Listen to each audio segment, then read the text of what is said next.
Hi, I'm Trey Booth, and I'm here to talk about the exciting topic of an inverted yield curve. Now, the reason we think this is a good topic for this week's vlog is because we've seen this very rarely discussed information in the news lately. And so we wanted to kind of get out to our clients an explanation of, first, what is an inverted yield curve, and secondly, why does it matter? So first things first, what is an inverted yield curve? So an inverted yield curve is when the short end of the curve, the 3-month Treasury or 3-month CD rates are higher than the long end. We're looking at the two-year, 10-year, 5-year Treasury rates.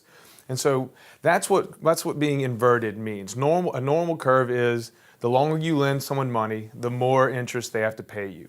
So why does an inverted yield curve matter? It matters because it is an indicator of economic growth and health. So if the long-term expectations of economic growth are low, then that causes long-term interest rates to go down. And so if you can get more interest on the short end, then why would investors lend on the long end? So it makes it harder for companies or individuals that are trying to borrow for a mortgage to borrow because investors are more willing to give money on the short end. So for example, so you can see what a yield curve looks like today, as of this Monday, the 3-month Treasury is sitting at 2.4%.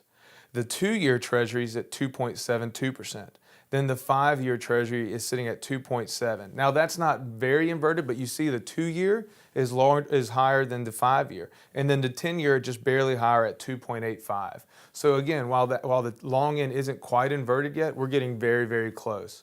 And with the Federal Reserve likely to raise rates in December, that may force the short end higher and may force us into an inverted yield curve, which is very detrimental to historically economic growth. So that's why we're watching it very closely. That's why you hear about it in the news, and that's why the markets are focusing on it so much. Because historically speaking, it proves out that it means for the long term, economic growth will be slower. I hope this was helpful. Thank you for watching.